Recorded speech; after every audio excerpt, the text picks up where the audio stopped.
What's going on, Junkie Nation? Gorgeous George and Goes checking in with the big man himself, the BKFC heavyweight champion, Ben Rothwell.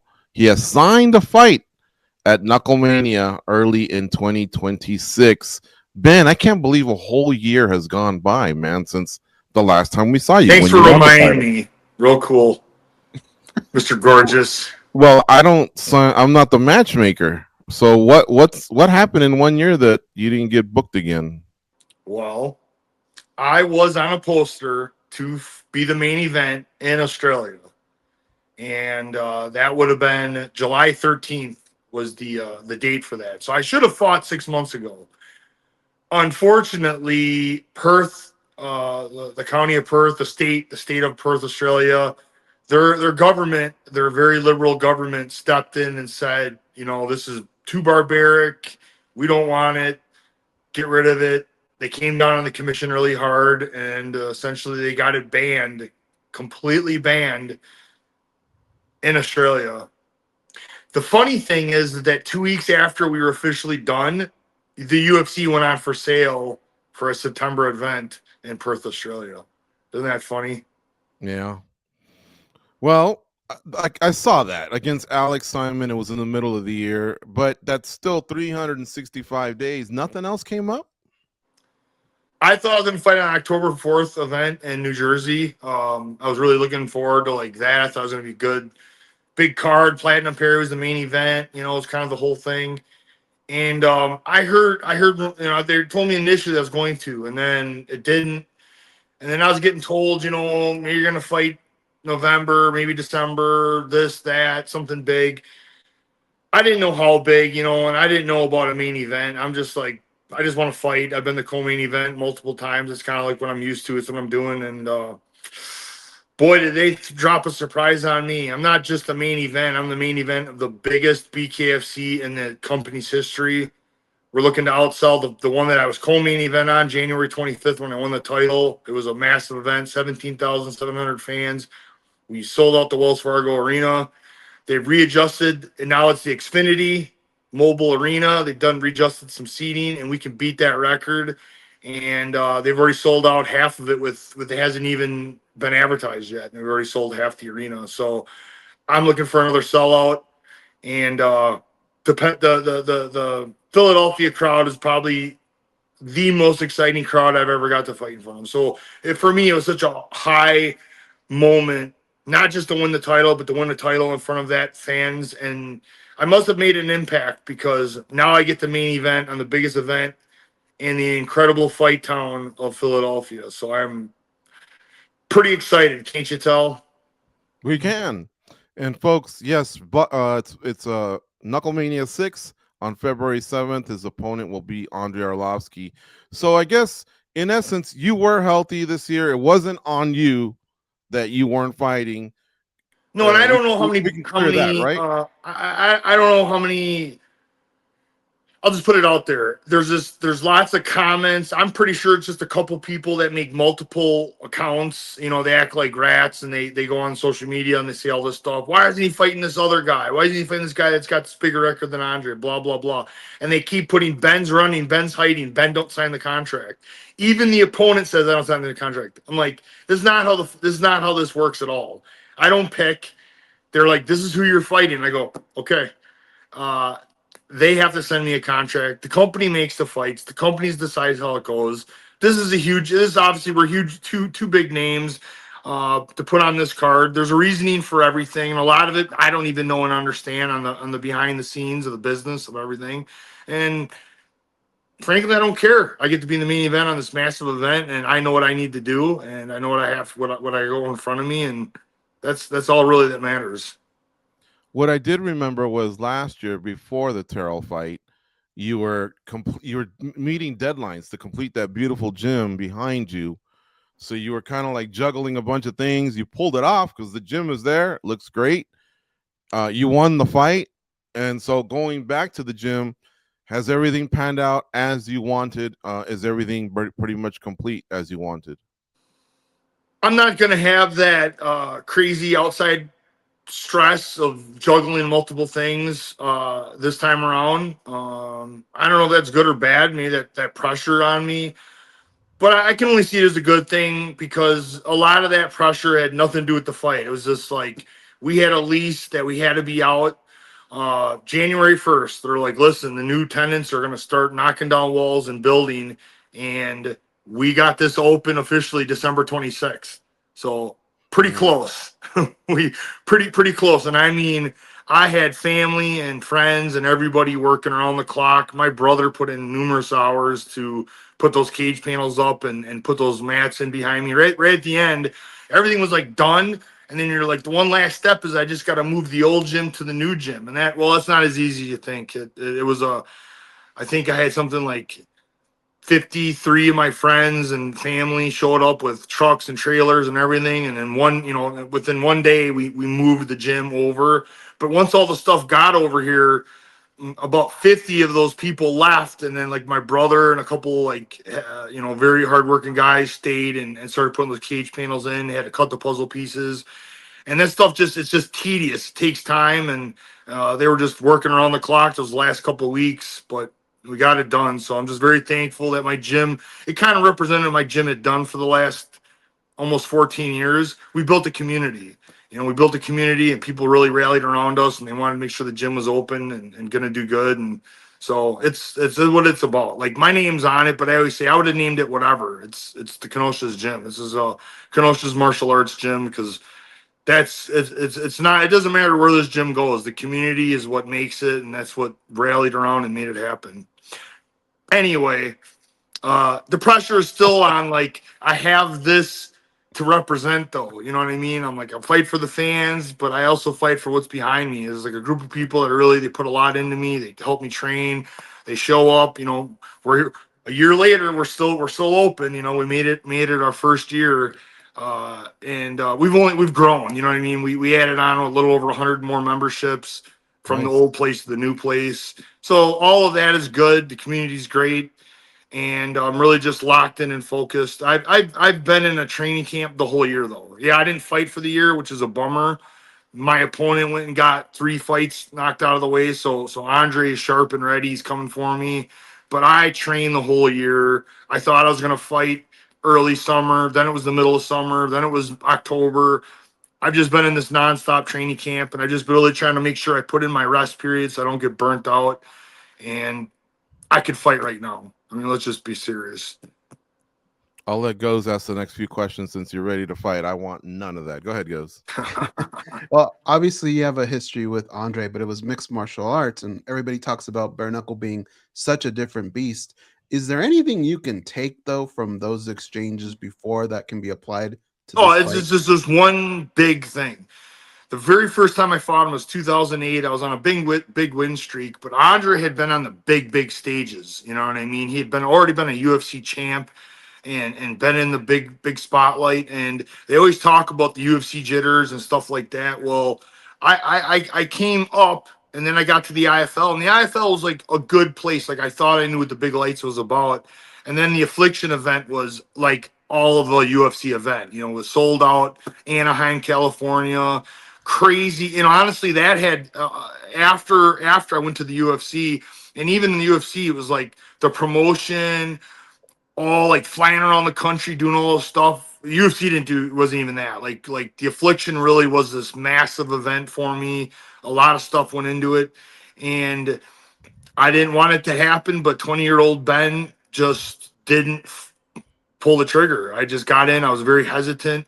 I respected Andre too much. It's like I respect him. I've watched him for many years, and we have mutual respect for each other. I think, outside of fighting, he's a guy that I would totally be friends with. Like most of these guys that I fight, like Mick Terrell, same thing. Really, really like these guys outside of fighting. But Andre's a competitor. And the night of the fight, he don't give a shit who I am. He becomes the pit bull, and I become something darker. And we're going to clash, and it's going to be the fans that win.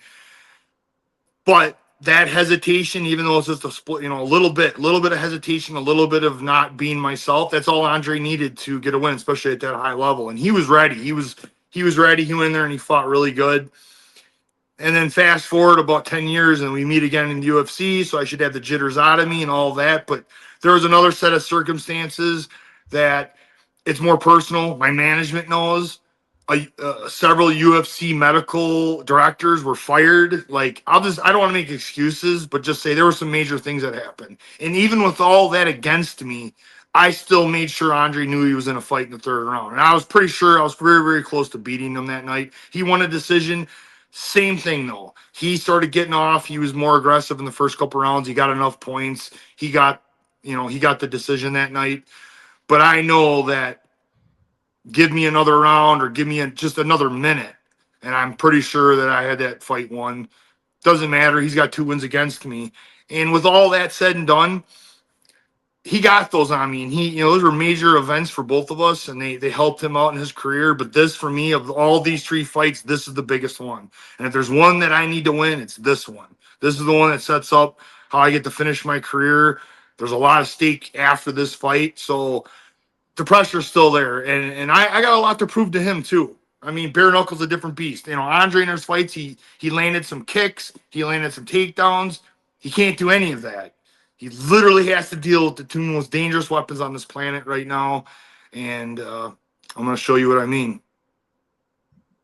Ben, this is my cute and cuddly face, and I'm making it because it's my job. I got to follow up. There's nothing you can tell us about what you were alluding to before and people getting fired, and seems like it was a big deal. Just give you that chance if you can.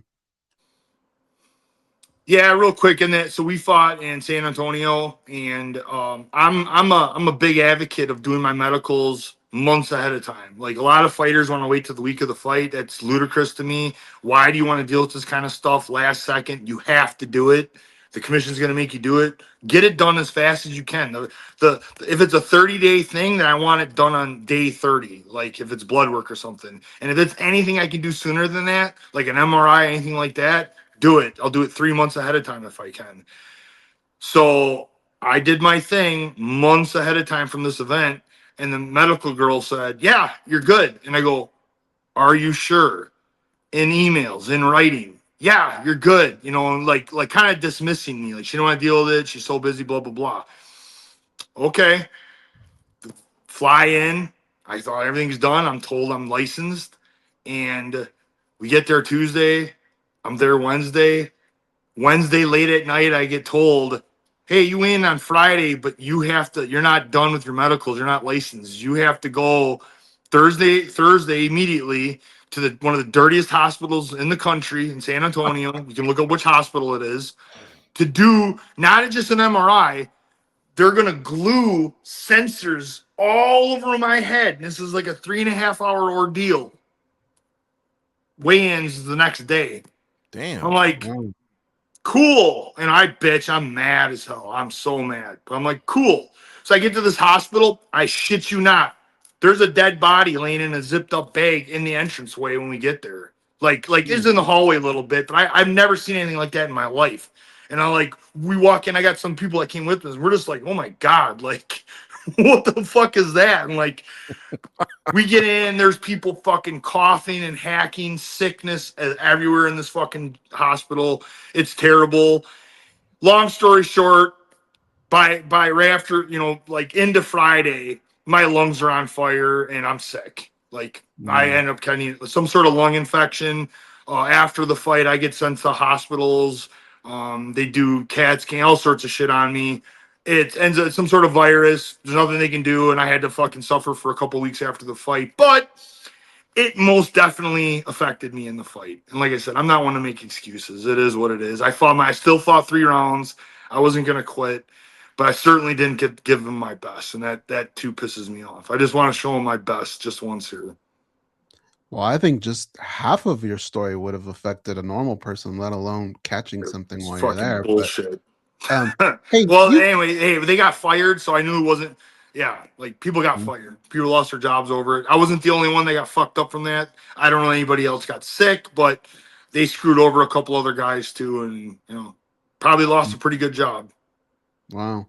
Hey, you've brought up before the magnitude of KnuckleMania. George has been to a bare knuckle in person, and if you ever watch them, they're very fast paced, and there's not like any boring fights. Like, all of them are just nonstop, and to the point where when you're at home and you're watching, I can't imagine what it's like being there. You You're have to like see it live tired. if you haven't seen it live. It is the most exciting combat sport on the planet. And I asked this question to people at the live audience, and they all agree. Once you see it live, you understand. It's just so much different than seeing it on TV. And on TV, it's pretty exciting. But like you said, the pacing and everything that goes into it. But when you hear that smack and you see it and you feel it, you're like, oh, it makes the crowd do that. You know, however big the crowd is, 17,000 people are like, oh, and then they get excited, and then that energy just feeds right into the fighters. It's the fan friendliest combat sport on the planet right now. Well, all that being said, can that be a little overwhelming for some of the other fighters that have never taken part in a KnuckleMania?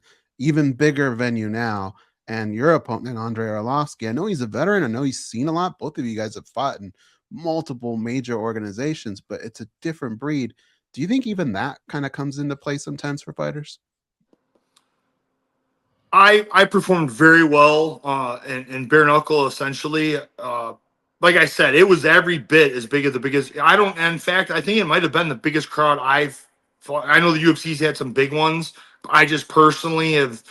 I fought, and when I fought Josh Barnett, that was pretty good. But I don't even think that was 17,000. It was like 16,000 people in New Jersey. When I fought Overeem, it was a relatively small crowd. New Orleans was pretty good, but again, there 15,000 still nothing to you know scuff at. It's still an awesome crowd, but the KnuckleMania was everything that I felt in a major event. Like all the media, everything that goes into it, the lights, the crowd. The weigh-ins was big for this one, so it's everything. Like it definitely would get you ready for that, and if you're new to it. It does affect guys. I tried telling myself, nah, it doesn't. I just show up, I fight. It's not a street fight. Street fighting is the easiest thing to do in the world. You just react right when it happens. It's so easy. They don't understand. Every street fighter out there is so tough, but when you come into prize fighting, everything changes. You got to see your opponent. You know you're going to fight in X amount of days. You have to do with interviews and the weight cutting and showing up to this and moving to that and all these things that take you out of your normal routine. Like, it just is completely different. And then right after weigh-ins in 24 hours or whatever to 30 hours it could be, your body and mind go, oh, fuck, man, we're going to go to war. Like our life is going to be put on the line. Like this person is going to try to severely hurt us. And your body gets into like a fight or flight type of mode. Everyone deals with it differently. Ignorance is bliss. That is one thing that I could tell in the MMA, like from the beginning of my career. Ignorance is bliss, because in the beginning I just got in and fought like a maniac every time. Like I just got in there, I was gonna fucking kill somebody, no problem. And then I eventually fought guys as tough as me, and getting pushed getting pushed into decisions and things like that. All of a sudden you're like, well, this is hard. This is a lot harder than you would think. So then the more you do it, the more you realize there's what goes into it. Then when you do get to the big fights and you're fighting people as tough as you, yeah, everything changes. Then you're like, think about things. You know what I mean? You're like, oh, what if this happens? What if that happens? And all the things. And it's just been a wild 25 years. The the UFC did that to me the most, giving me the anxiety, making me nervous, thinking of all the different things, the kicks, the takedowns of this, the submissions, all the things that can happen. You think about all of it.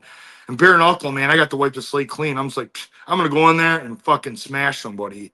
And as you can see, I've been performing pretty well. Yeah. I can't believe I'm about to say this, but Jake Paul is gonna box Anthony Joshua. That to me is crazy. I look at somebody like Francis Ngannou, he's got one fight left with the PFL. Nobody's too sure what's going to happen there, but then he needs to find a new home. Would it be crazy to say Francis Ngannou come to BKFC? And would it be crazy to say fight Ben Rothwell in your first fight? Yeah, I asked him. I've been throwing his name around. I mean, just because again, Francis is just like Andre and Mick Terrell and the other guy, like great guy. Like what a story he's got, especially. It's just we're competitors and we like to compete, but Francis has kind of moved himself into he's not fighting for what me and Andre are fighting for. You know what I mean? Like he got a taste of 20 million money. You know what I mean? Like I don't even know, like after his sponsorships and everything, like Francis probably could have just happily lived the rest of his life right after the Tyson Fury fight. And then he followed it up with another chunk of money from Joshua. So I don't know that kind of stuff is happening right now, except for the big tournament that's going to happen. And even then, that, you know, you have to win multiple fights to win the grand prize. So I think it would have to be like a collaboration. Some other entities would have to be involved, I think, to make it make sense for Francis. I mean, I'd love to fight him. Hey, like I said, whatever he wants, MMA, boxing, whatever. But I think if I ever got to fight Francis, it would probably be under like a boxing, like with the BKFC's blessing and the BKFC co-promoting, maybe do like some sort of boxing match. Otherwise, I just don't think Francis is interested. I mean, he's kind of at that point in his life where like he wants to fight John Jones. I don't think it has anything to do with money. Then he wants to fight him at the White House is like a respect bucket list thing for him. I think that's where it's at. I think Francis has to have something really special to make him want to fight. Well, I'm glad you brought up the tournament. That's my final thing. We've been hearing about this for a while. At the same time, as we've been interviewing you over the years, you've often talked to us about how you're getting close to retirement. So do you wait out that tournament? Because that sounds like more fights still. Whereas, again, in the last few years, you've talked about, hey, this one could be it. Where do you sit with that? Mr. Feldman did bring up the tournament again at this last press conference, and I started asking him some things, and it really came down to me. We're like, I don't want to jump ahead. February 7th, I have a large challenge in front of me, and Andre Arlovski, a 265-pound Andre Arlovski. It's the biggest he's ever been. So, serious fight. You know what I mean? Some people think that I don't have a chance, and some people think I'm going to walk through him. So, it's pretty interesting, too. I think a lot of people are going to tune in. He brings a good fan base to it. I got to deal with February 7th. Obviously, just as I have, you know what I mean? I'm in this to win. I know what I want to do, and how's the rest of the year go? If I get put on another year layoff after winning, that's going to be really, really hard on me to continue at my age. The tournament was supposed to start around April and May, and the deal with the tournament is it's like 5 fights to win, and they want it done in 1 year. That means you're fighting about every couple of months. Well, I could that I could get behind. Like that's just like get done and right back into a training camp. This doesn't take what it did in MMA. MMA was so brutal. The training camps were way harder than the fights. They were so hard. MMA was just really tough on the body. And this is like you might get caught up in the fight even and take some shots. It's about 6 weeks. Just give you 6 if you don't have, you know, my last fight I threw one punch and won. So nothing is easy. I could have fought the next weekend. If you have a fight that goes bad, you need about 6 weeks. And then you can get up into another training camp about after that, about 8 weeks. So 3 months is ample, and that's if you had a tough fight. But as long as you keep winning your fights really easy, this is something you can fight every couple months in. So the tournament happens, I'm in it to win it, then I think I could put away 5 more fights in a 1 year time. I just stay on it. But then you'd know my retirement date for sure. Until I win the tournament, and then somebody's like, all right, Ben, 40 million to fight. I don't worry about that. Your last winning the tournament would be fucking amazing for my family and be a hell of a way to go. What's the prize again? 10 million, 20 million? It's 25 million for the tournament, and the winner is supposed to get 15 million. Okay. So 15 million. Open weight, right? Yeah, that's a good way to walk away. Open weight, right? 185 to heavyweight. The heavyweight has like a 275 limit. For that. And lastly, I saw some pro wrestler got signed. Salmani. I don't even know if I can pronounce his first name. Yeah, I don't know. Like no disrespect. Yeah, I hope he brings more eyes, and I hope it's good. I don't know much about all of that. You twisting your lower back right now, or what you doing? Looks like you're getting some kinks out. Listen, gorgeous. Well, you sit there and look beautiful. Don't fucking worry about my stretch routine. You just let out a fart. You lifted that leg up. Check out my new. That is cool. Yeah, this is the new merchandise. BKFC.com. Go check it out. Buy some stuff. All right. I'm a company man. Pretty obvious. San Antonio story was really interesting. Did you say it was covered, or was the dead body like? Could you still see the head? Like it was like a morgue, or Yeah, what it was happened there? zipped. It was zipped. You know, Mm. they were like getting to it. I guess I've just never seen anything like that in my life. Was the hospital in a bad area? That's what you meant by dirty, or it just was in No, a we looked decent up area? after the fact. It was like that's just how San Antonio is. All three of the hospitals are the lowest rate, some of the lowest rated hospitals in the country. And the one that Wow. I particularly, we looked it up and it was rated one of the worst, like dirtiest, dirty. Like I just like not like the hospitals here. Where you like you'd want to eat off the floor here, like mirrored. No, you would not do that at that hospital. And it was like a big hospital, like in the in San Antonio. Like it didn't look ghetto. It just dirty. it's not good. It's not well kept. I have one question. How come you don't do any TV or movies? I think you'd be awesome at I need my management is very fight related. I think I need a man. I need somebody to like. There's a set that Mortal up. Kombat movie coming out and a Street Fighter. Yeah, I'd movie, love to. and It'd be you would fucking have been awesome. perfect for that. I think I'm gonna end up on Danny Go. Think so? Yeah, I'm gonna be on Danny Go and be one of the villains. My kids are just watching right now, so I was gonna make a joke like, "What's part of your routine?" I'm like, "Well, I do about a half hour of Danny Go every day." I think you could do good in them Taylor Sheridan shows. Like you could do anything. Yeah, I was just thinking that. Bouncer roles, just utilizing your size, bad guy roles, Yeah, I like to be bad guy villain. That's fun for me. Do you watch Tulsa King? No, I honestly I don't get to watch much TV. Oh. Like Danny Go is just my kids. Like that's about my extent of my TV. Tulsa King, Sylvester Stallone has a big driver, and I find you more charming than that guy. So I think you could pull that off. He's kind of like his protector, but also his driver. Either that, I told David Feldman he keeps getting bigger. He's gonna need, he's gonna need his bodyguard that walks around. Dana White's got one, so David Feldman actually. Not a bad idea. It's not a bad idea. Those things can around. get rowdy, man. All your press conferences at BKFC, you don't want to miss those because some's always about to go down there. Yeah. Remember, AJ kind of filled that role. The late Anthony Johnson. Mm-hmm. He was kind of there, I think, to make sure to calm things down. And I know he had a friendship with Feldman, but it would be nice to keep you around when it's all over. Well, it's not over yet. February 7th. Let's focus on that. KnuckleMania 6. Thanks for the time as always, Big Ben. Yeah, let's talk after. Hey, this time let's actually have a party. If I got 2 belts to bring, we need to have a MMA Junkie Nation party this March. This March. It'll be on like Donkey Kong.